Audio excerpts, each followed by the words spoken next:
Big TV భక్తి సమాచారం WhatsApp ఛానల్లో జాయిన్ అవ్వండి. అన్ని విశేషాలు ఎప్పటికప్పుడు తెలుసుకోండి. వసంత పంచమి శుభాకాంక్షలతో ఈనాటి మన ప్రత్యేక అంశం వసంత పంచమి. వసంత పంచమి అనగానేమి? ఈ వసంత పంచమి నాడు చేసేటువంటి యొక్క ముఖ్య కర్తవ్యం ఏమిటి అని ఆలోచిస్తే, మాఘశుద్ధ పంచమిని మనం వసంత పంచమి, మదన పంచమి, శ్రీ పంచమి అని వ్యవహరిస్తాం, కీర్తిస్తాం, పేర్కొంటాం.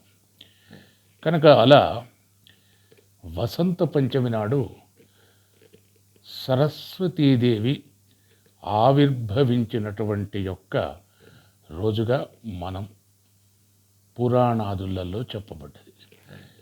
కనుక ఈరోజు మనం సరస్వతీదేవిని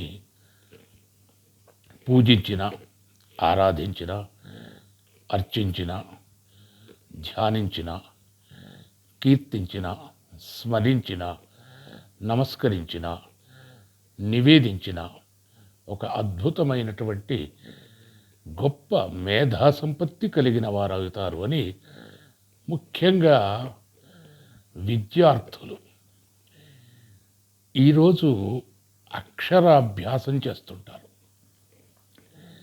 వసంత పంచమి నాడు గనక అక్షరాభ్యాసము గనక చేస్తే ఒక గొప్ప మేధా సంపత్తి కలిగిన వారుగా, అద్భుతమైనటువంటి మేధా సంపత్తి కలుగుతుంది అని ఒక అద్భుతమైనటువంటి విశ్వాసం.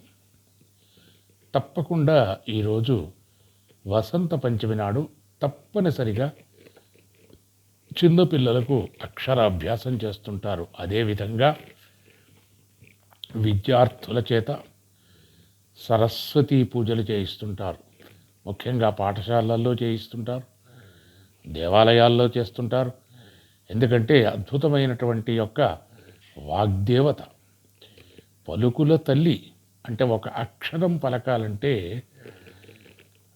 సంగీతమపి సాహిత్యం సరస్వతి స్తనద్వయం ఏకమాపాత మధురం అన్యదాలోచనామృతం అంటాం. కనుక సంగీత సాహిత్యాలు రెండు కూడా సరస్వతీదేవి అంశం. కనుక మనము ఏ విధమైనటువంటి యొక్క కార్యమును ఆరంభించాలన్నా వినా జ్ఞానేన కైవల్యము పొందాలనుకున్నా కూడా జ్ఞానం కావాలి. అందుకని జ్ఞానానికి అధిష్టాన దేవత సరస్వతీదేవి కదా. అందుకని వసంత పంచమి నాడు, ఈ సరస్వతీ పంచమి నాడు, ఈ మదన పంచమి నాడు సరస్వతీదేవి జన్మదిన ఆవిర్భావము గనక తప్పనిసరిగా విధిగా సరస్వతీమాతను పూజిస్తాము. ఆ సరస్వతీమాతకు సంబంధించినటువంటి యొక్క తీపి పదార్థములను నివేదిస్తాము. అందుకని సర్వశుక్ల సమన్విత అంటారు. తెలుపు ఆమెకు చాలా ప్రీతికరం. అందుకనే అద్భుతమైనటువంటి యొక్క మన పోతన గారు అత్యద్భుతంగా మనకు చెప్తుంటారు. ఏమిటంటే, ఈ సరస్వతీదేవి యొక్క ఆమె తెలుపు వర్ణాన్ని వర్ణిస్తూ ఒక అద్భుతమైనటువంటి పద్యాన్ని, హృద్యమైన పద్యాన్ని ఆయన చెప్తాడు. శారద నీరదేందు ఘనసార పటీరమరాళ మల్లిక హారతుషారపేన రజితాచలక పణేశ కుందమందార సుధాపయోధి సిత తామర సామరవాహిని శుభాకారతనొప్పు నిన్ను మదిగానగనెప్పుడు గల్గు భారతి. శరత్కాల మేఘల్లా, పూర్ణచంద్ర బింబంలా, తెల్లని కర్పూరంలా, మంచి గంధంలా, రాజహంసలా, మల్లె పుష్పంలా, ముత్యాల హారంలా, మంచు తుంపరలా, వెండి కొండలా, రెల్లు పువ్వులా, తెల్ల తామరల ధవళకాంతితో ప్రకాశించేటువంటి యొక్క నీ అద్భుతమైనటువంటి యొక్క వీణాపాడి పుస్తకధారిడిగా పద్మాసన సంస్థితమైన నీ దివ్య స్వరూపాన్ని దర్శించుటకు ఎప్పుడు కలుగు గా భారతి, నేనెప్పుడు చూస్తానో తల్లి అంటాడు. అంటే తెలుపు వర్ణం, అందుకని సర్వశుక్ల సమన్విత, అటువంటి యొక్క తెలుపు వస్త్రం తెలుపు రంగు కలిగినటువంటిది. అందుకే అంబన బాంబుజోజ్వల కరాంబుజ శారద చంద్ర చంద్రికాడంబర చారుమూర్తి ప్రకటస్ఫుట భాసిత రక్తదీపికా చుంబి వివిధ ప్రకార వీధి విస్తృత విహారి ననున్ కృపచూడు భారతి అంటాడు. కనుక ఈ హృద్యమైన పద్యంలో అద్భుతంగా అమ్మవారిని అద్భుతంగా వర్ణిస్తారు. కనుక ఇలా ఒక్కొక్క పద్యంలో కవులు కళాకారులు చాలా అద్భుతంగా వర్ణిస్తారు. కనుక అటువంటి యొక్క వర్ణన కలిగింది. అందుకే వాగ్వాదిన్యా ప్రసాదేన వత్సరాత్ సకవిర్భవేత్ అంటాడు. వాగ్వాదిని యొక్క ప్రసాదం చేత, అనుగ్రహం చేత ఒక గొప్పనైనటువంటి మేధా సంపత్తి కలిగిన వాడవుతాడు. అందుకే సర్వచైతన్య రూపాంతాం ఆద్యాం విద్యాంచ ధీమహి బుద్ధిం యాన ప్రచోదయాత్, అంటే బుద్ధిస్వరూపిణి జ్ఞానస్వరూపిణి ఆ జగన్మాత. అందుకని అటువంటి ఉత్తమమైనటువంటి బుద్ధి, ఉత్తమమైనటువంటి జ్ఞానం, ఉత్తమమైనటువంటి యొక్క విద్య రావాలంటే మనం విధిగా తప్పనిసరిగా ఆ జగన్మాతను పూజించాలి. మరి జగన్మాతను పూజించాలి అంటే ఏ విధంగా పూజించాలి, ఎప్పుడు పూజించాలి అన్నప్పుడు మనకు నిర్ణయించినటువంటిది వసంత పంచమి. అదే మనం మాఘ శుద్ధ పంచమి, దాన్నే మనం మదన పంచమి, శ్రీ పంచమి అంటాం. కనుక ఇది శిశిర ఋతువులో వస్తుంది. కానీ వసంత ఋతువుకు ఆరంభానికి సూచికగా మనం ఈ వసంత ఋతువని, ఈ వసంత పంచమిగా పేర్కొంటాం. కనుక ఒక జ్ఞానం, ఒక అద్భుతమైనటువంటి మేధా సంపత్తి, వాగ్దేవత, పలుకుల తల్లి అన్నాడు. కనుక అటువంటి ముఖ్యంగా కవులు, పండితులు, కళాకారులు, గాయకులు ఎవరైనా సరే ఆ జగన్మాతను అనుష్ఠిస్తేనే కానీ నలభ్యంతే, లభించదు. ఇవి అభ్యాసం చేత లభించేది కాదు, కేవలం సరస్వతీదేవి యొక్క అనుగ్రహము వల్లనే. అది కవిత్వం కావచ్చు, పాండిత్యం కావచ్చు, విద్వత్తు కావచ్చు, సంగీతం కావచ్చు, గానం కావచ్చు, లలిత కళలు కావచ్చు. కనుక ఏ కళ రావాలన్నా కూడా ముందుగా మనం ప్రార్థించేది అమ్మవారు సరస్వతీదేవి. కనుక అటువంటి సరస్వతీదేవి వాగ్దేవత. ఒక పురాణం చెప్పాలన్నా, ఒక పాట పాడాలన్నా, ఒక కవిత్వం రాయాలన్నా, ప్రతి దాని వెనకాల అమ్మవారి యొక్క అనుగ్రహం, అంటే ఆ మేధాశక్తి లేకపోతే మనిషి ఏమీ సాధించలేడు.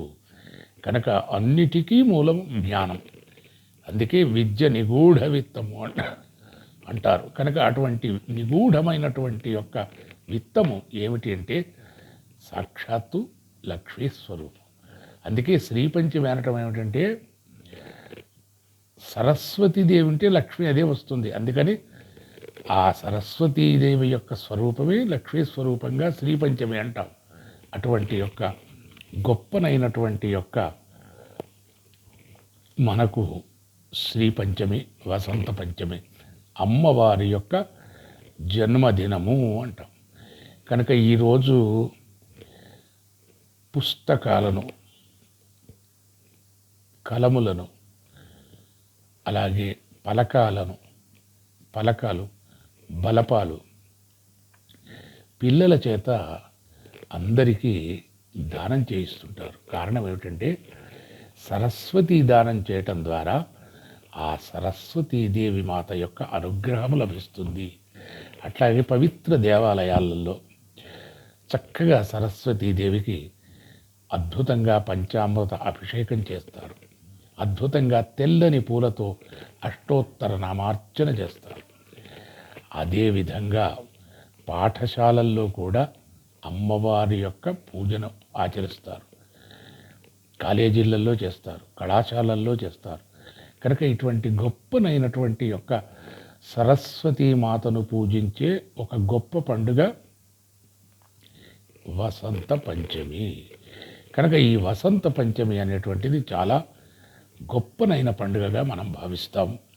అయితే ఈ వసంత పంచమి ఇంకొక విశేషం ఏమిటంటే, ఈ జగన్మాతను పూజించటంలో, అర్చించటంలో, ఆరాధించటంలో ఆ అమ్మ యొక్క అనుగ్రహము పరిపూర్ణంగా మనకు లభిస్తుంది. అందుకని ఈ వసంత పంచమి నాడు ముఖ్యంగా విధిగా అమ్మవారిని పూజిస్తాం. అలాగే సరస్వతీదేవి ఆలయాలకు బాసర మొదలైనటువంటి పవిత్ర గోదావరి తీర ప్రాంతమైనటువంటి బాసర క్షేత్రాన్ని దర్శిస్తారు. ఎందుకంటే అక్కడ వ్యాస ప్రతిష్ఠితమైనటువంటిది.